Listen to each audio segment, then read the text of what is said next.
Түс ауа егістікке су алып келген Сүлеймен бел жазып алайын деп төсекке жантая кетті.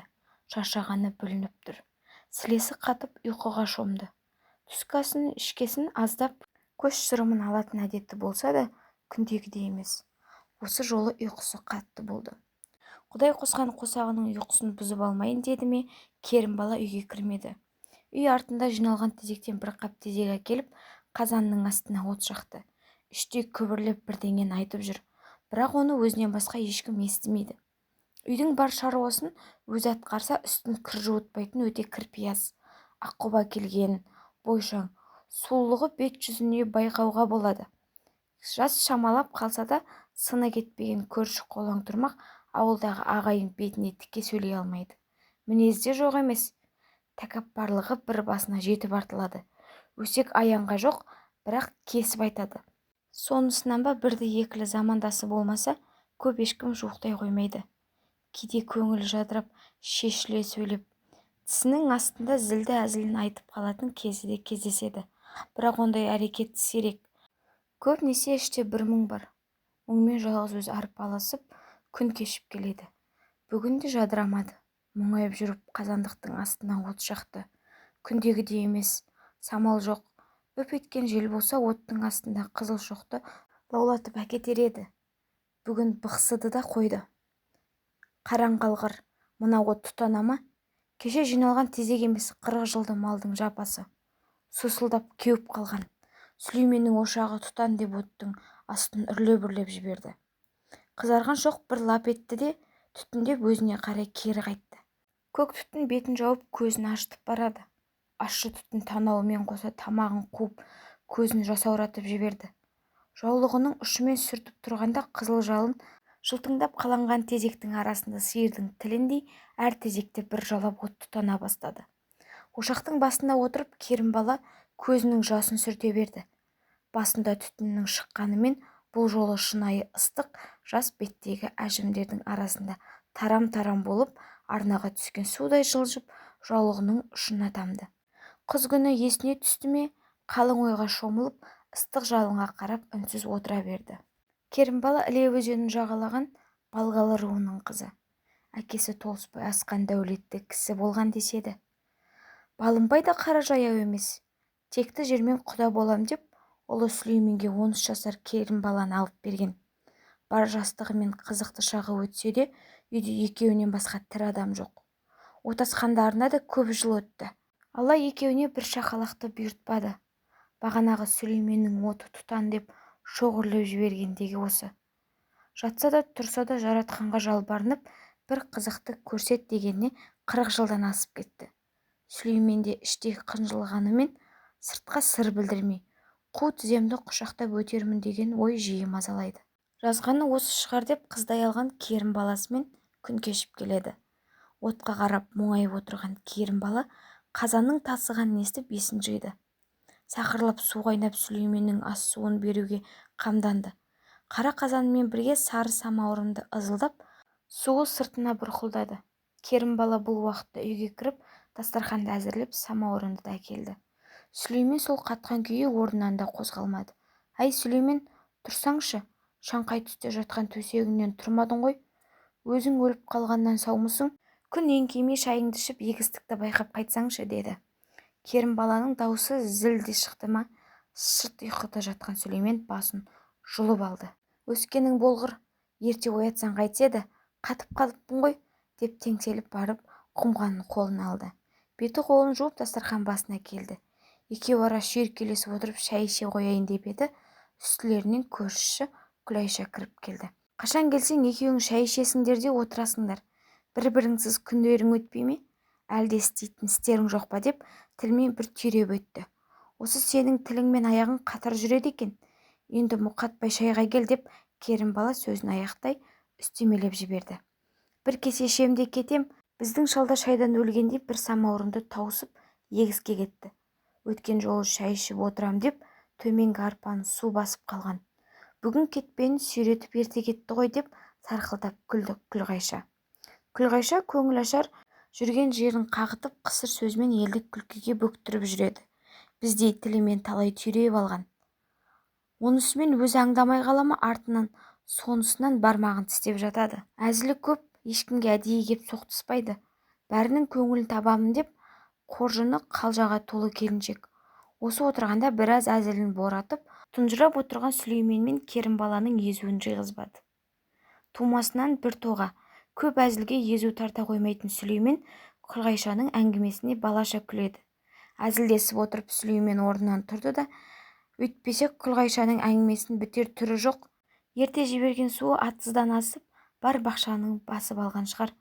Босағаға қоя салған кетпенін көтеріп, Сүлеймен егістікке қарай бет алды. Қызды-қыздымен әңгіме Сүлеймен мен Керімбалаға ауысты. Әй, Керімбала, мен бекерге келген жоқпын. Мен саған жау емеспін, замандаспын, әрі абысында болам. Көрші отырып сенің зарың маған батады, деп әңгімені бастады. Бұл кезде Керімбаланың түрі суып, тағы да не пәлені шығарғалы отыр дегендей сұстанып Күлғайшаның бетін қайтармаққа бекінгенмен аузынан сөз шықпай тілі күрмеле берді. Оған назар аударған Күлғайша жоқ. Алдыңғы шайдан бір ұттап қойып әңгімені бастады. Керімбала, сен менің ақылымды тыңда. Отасқандарыңа 40 жыл болды. Ана Сүлейменді қубас етпекпісің, ол байғұста жасы келді. 60-ты алқымдап 40-тың ауылына да аяқ басты. Қанша құмыры бар. Ертең қисайып қалса ат өшіп қалады ғой. Өзі жалғыз, бауыры Белдібайды білесің, соғыста шейіт болды. Одан қалған жалғыз қызды Мекетайды бауырыңа басқанымен ол да кетеді. Ертең шалың кетіп қалса Мекетай тұрмысқа шығады. Сенің күнің не болады? Сен ақылға көніп Сүлейменге бір адам тап. Ең болмаса ат ұстары соңында қалсын. Қу тізесін құшақтап, қу басы кетті деген кімге жақсы? Ол момын, жаратқанның ісі деп жүре береді. Қайбір жетісіп жүр дейсің? Іштен тынып жүрген шығар. Сен осылай ерлік жаса деді. Ешкім кеудесінен бастырмайтын Керімбала бұл жолы Күлғайшаға жауап қайтара алмады. Төбесіне біреу суық су құйғандай тас қатып, жақ жазбай отырып қалды. Өңі бозарып, өксік тамағына келіп тығылды. Тас құрсағы одан ары мұзға айналғандай. Суық тер аяғына дейін бір-ақ шықты. Маңдайдан шып-шып етіп шыққан термен қоса көзден жас төмен қарай домалап түсті. Осыны байқап қалған Күлғайша шошып кетті. Жанды жеріне тиіп кеттім-ау деп тілін тістей алды. Керімбала, әй Керімбала, саған не болды? Өңің қашып кетті ғой. Аңдамай сөйлеп жанды жеріңе тиіп кеттім-ау, кешір мені деп үстелді арғы басына отырған Керімбаланың қасына ұшып барып құшақтай алды. Осы кезде барып есін жиған Керімбала көзін асып, Күлғайшаны кеудесінен итеріп жіберді.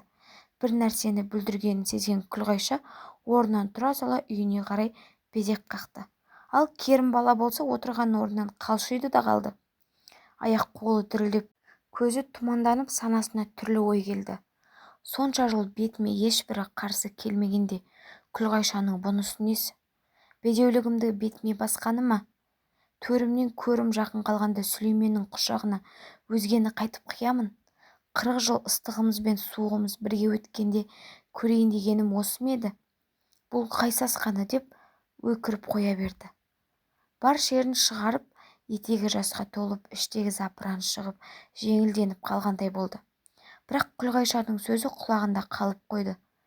Еңсіреп жүріп, үйдің шаруасына араласып кетті.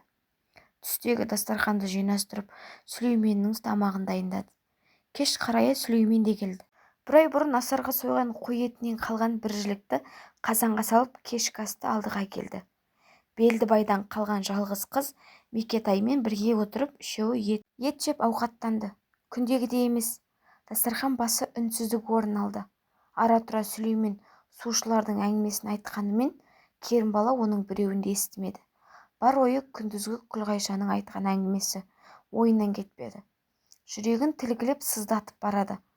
Бүгінгі түнді Керімбала ұйқысыз өткізді. Таңға дейін көз ілмеді. Көзі ілініп бара жатса, Күлғайшаның даусы құлағына келіп, басын төсектен жұлып алады. Мүмкін Күлғайшаның айтып отырғаны да дұрыс шығар деген ой мазалай берді.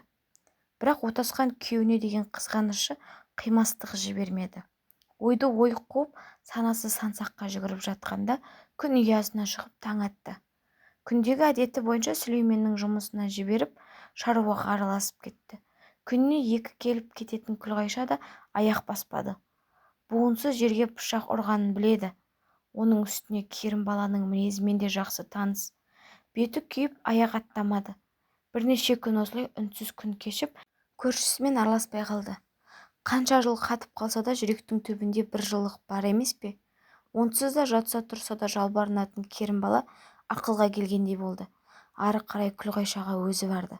Күлғайша ауыздыға сөз бермей, ауылдың бар әңгімесін жіпке тізіп әзілігімен елді жусатып кетушең, неғып баспай қалдың деп зілденіп сөйлей қалды. Айыбын түсінген Күлғайша үстінен ауыр жүк түскендей жүгіре барып Керімбаланы құшақтай алды. Айналайын жарығым Керімбала, бір ашуыңды маған бер. Аңдамай сөйлеймін деп жүрегіңді жаралап алдым-ау. Кешір мені, кешір деп құшағын ашпай тұрып алды. Мына қатын қайтедей, босат мені. Кеудемді қысып жібердің ғой, өлтіремісің, ары тұр деп зілсіз жауап қатты. Ашуының тарқағанын Күлғайшада сезе қойып, жүрші шай ішейік, сенсіз біздің үйдің берекесі кірмейтінін білесің, алдыма түс деп қолтықтай кетті. Екеуі баяғы өмірлері секілді әңгімесін айтып, дастархан басында шүйіркелесті. Күлғайша, сенің сөзіңнің жаны бар. Өткендегі айтқаның орынды. 40 жыл отасқан күйеуімді біреуге бере салған оңай емесі рас. Бірақ ұрпақты ойласам, жанымды жегідей жеп бітемін. Саған ренжіген жерім жоқ. Қаперімде сөз тауып айта алмадың. Кеудеңмен итеріп жібергенім, сен ренжіме. Одан да екеуміз Сүлейменге жар іздейік. Менің мінезіме кім шыдай қояр дейсің? Тілі жоқ, құлағы естімейтін біреуді тапсаң деп Керімбала ішек-сілесі қатты. Оған қосылып Күлғайшада жадырап қалды. Мынауың жөн. Іздесек іздейміз, несі бар? Сүлеймендей сымбаттыға қатқан қатын тиеді. Жас 60-қа келді дегенің болмаса, әлі 20-дағы жігіттей ғой жарықтық. Ауылда бір аралап шығайыншы. Мен тием деген 40 қатын соңымнан еріп келсін деп әзілін жалғап әкетті. Расымен де бір адамды білем.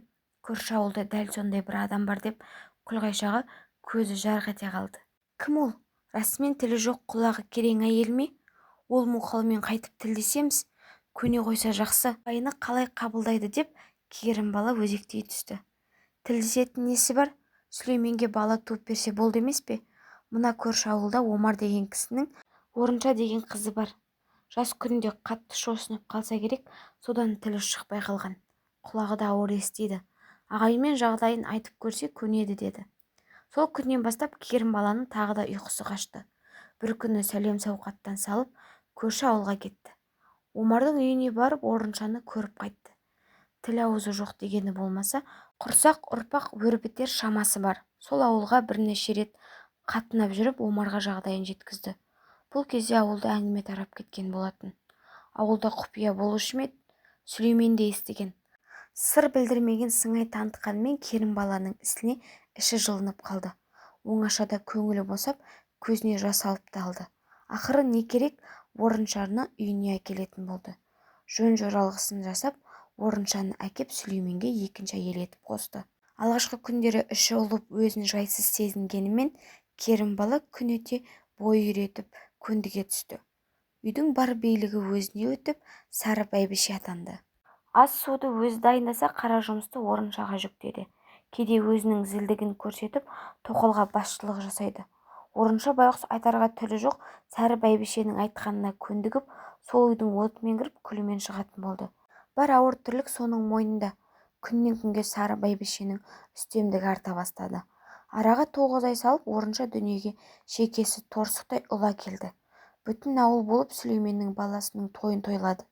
Тіпті Орынша босанған күні Сүлеймен таң атқанша ауылдың бар үйінің есігін қағып, сүйінші сұрапты. Көптен күткен қуанышы жүрегін жарардай шаттанды. Жаратушыға бір арды ойлаған Сары бәйбішесіне 2 алғыс айтып, шаттыққа бөленді. Сүлеймен ұлының есімін Сарымсақ деп қойды. Тұла бойы тұңғышы артымда ұрпақ қалды, қу бас дегеннен құтылдым деп той жасайды. Сары бәйбішенің де мерейі өсіп, үлкен үсті тындырған Сүлейменнің қуанышына бірге шаттанды. Сол күннен бастап Сарымсақты бауырына басты. Орынша үшін қилы да тағдырлы өмір енді басталды. Баланы дүниеге әкелдім дегені болмаса, маңдайынан мейірленіп бір иіскемейді. Құшағына қысып көтеріп те жүрмеді. Туа салған кішкентай шақалақты Сары бәйбіше мылқау кемпірге ұстатпады. Түн ортасы болатын. Сарымсақ қарны ашты ма, шырылдап жылап берді. құшағындағы баланы көтеріп ортаңғы үйге апарды. Бұл уақытта күндізгі ауыр тірлік бар әбден шаршаған орынша тұяқ серіппей ұйықтап жатыр еді. «Әй мылқау, тұр, мына баланы еміз» деп бүк түсіп жатқан орыншаны түртіп алды. Көзін ашып ұйқысын аша алмай бүгежеңдеп орынша байғұс баланы емізуге ыңғай танытты.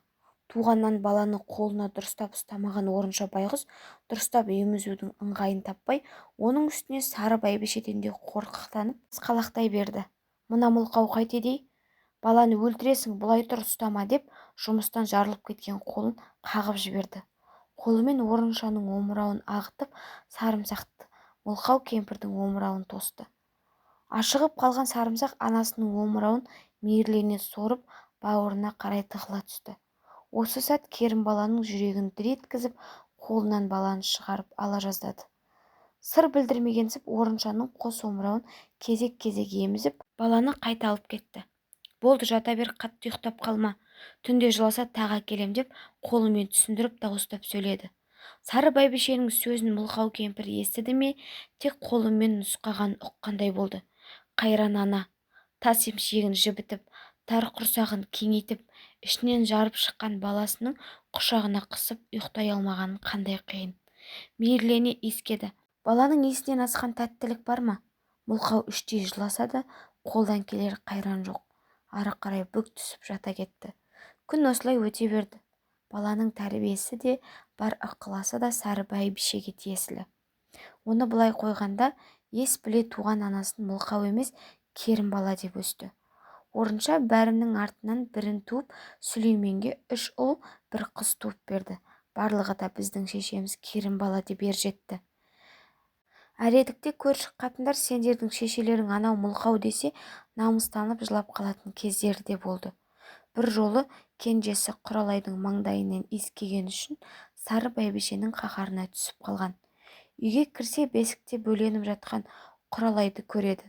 Жан-жағына қарап сары бәйбішені іздеп, көріне қоймағасын бесікте Құралайдың маңдайынан иіскеп кеп бергенде көзінен мөлт етіп жас тамды.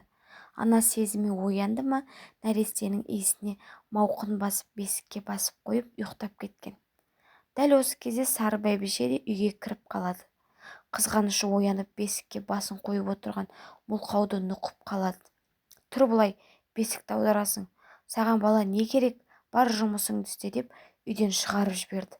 Зілі қатты болғанымен іштей орыншаға жаны ашитын. Кейде мұнтаздай етіп киіндіріп, тарамыс-тарамыс болған қолдарына сақина кигізіп, бір уақыт көңілін көтеріп қоятын. Бұған мәз болған орынша мақтанып, өз әлінше рахметін айтып, көршілердің үйіне қарай барып, үстіндегі киімін көрсетіп әлек болатын. Көршілер де оны қуанып тұрғанын сезіп, бас бармағын шошайтып, мақтануын асырып жіберетін. Көңілі көтерілген орынша осыған риза. Ол дүниеге сарымсақ, Рахым, Қастай, Құралай деген ұл қызды әкелді.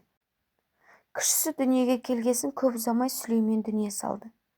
Үйдің иесі керімбала болды. Сүлейменнің қазасы оңай болған жоқ. 70-ке жетпей кеткен Сүлеймен ұрпақсыз кетпеді. Қайтар алдында бар балаларын жинап алып, 2 кемпірді аманаттап кетті. Сендерді туған аналарың орынша, керімбала баққан аналарың. 2 шешелерің де сендерге аманат деді.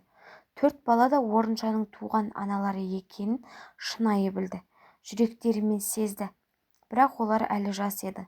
Оның үстіне баққан шешелерінің ықпалынан шықпай, соның қас-қабағына көбірек қарайтын. Сүлеймен дүние салғасын мүлде ауыр болды. Шеттей бала-шағамен мылқау кемпір керімбаланың қолына қарап, ауыртпалықтың бәрі бір өзіне түсті.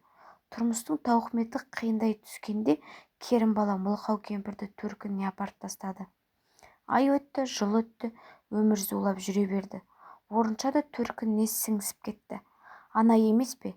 Сағынышын басу үшін ауылға кеп, балаларын сыртынан көріп кететін еді. Үйге кіруге сары бәйбішеден қорқып, жүрегі дауаламай сырттан кетіп жүреді. Мұны ауыл адамдары бірнеше мәрте байқап қалғаны бар. Іштей жандар ашып, керімбаланы да сөзбен сабап алатын болды. Осылайша балалар ер жетті. Алды әскерге барып Сүлейменнің шаңырағын тіктеді. Бір жолы Сарымсақ пен Рахым егістікке жұмысқа барған. Рахымды бүкіл ауыл Еретай деп айтайтын. Сушы болып жұмыс істеп жүрген әкелерінің замандасы Медеқұл мен Шәлменге амандасады. Жөн сұрасып біраз әңгіме дүкен соғады. Осы сәтте Медеқұл мен Шәлмен замандасының ұлдарын құшағына қысып бір әңгіменің тегін ағытады. Айналайын сарымсақ, рахым, сендер әкелерінің зарға күткен жарығысыңдар.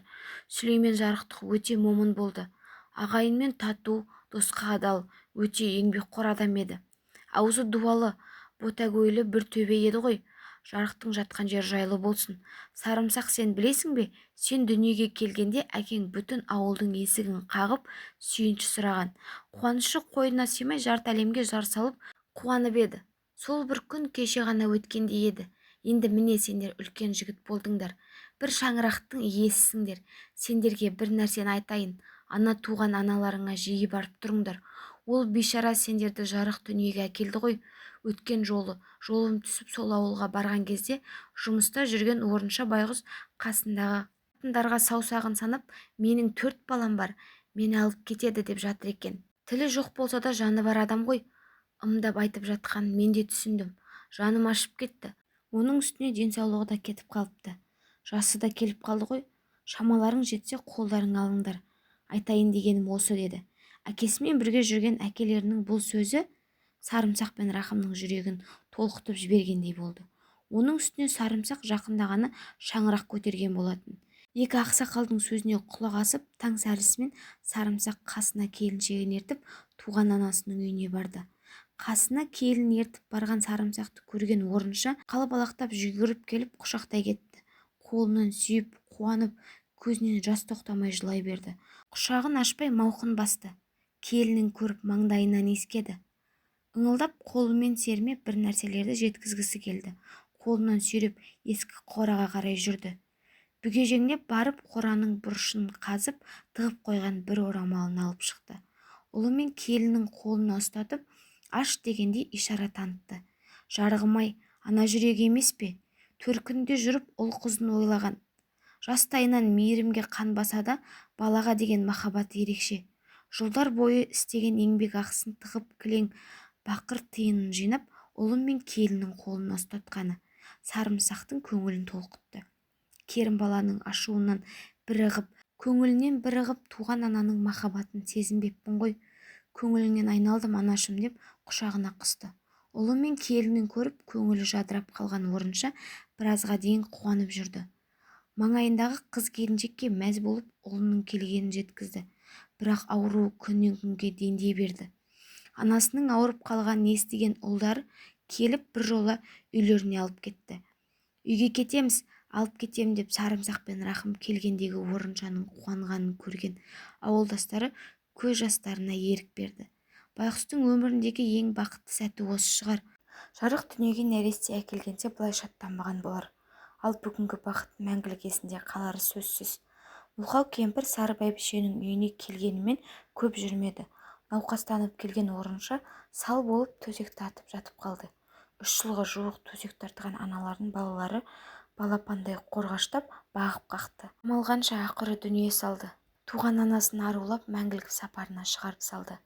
Перзенттік парыздарын өтеді. Мылқау кемпірді жерлеп келіп отырған күні Керімбаланың замандастары Сары бәйбішені сөзбен түйреп қағытып қоймады. Керімбала, сен шалыңды Сүлейменді сонша Мылқау кемпірден қызғанып едің. Бәрібір сенен бұрын Сүлеймен мен Мылқау кемпір табысатын болды. Шынайы махаббат орынша екеуінде болған секілді деп қағытты. Бұл сөзі Керімбаланың жүрегіне ауыр тиді. Әзілге қанша бұрмалағанымен ішінде қызғаныш оты қылтия кетті. Ақыры не керек, сан жылғы қызғаныш Керімбаланың түбіне жетті. Орыншаның 40 болатын күні құсалықтан жан тапсырды. Керімбала да Мылқау кемпірдің соңынан мәңгілік сапарға аттанды.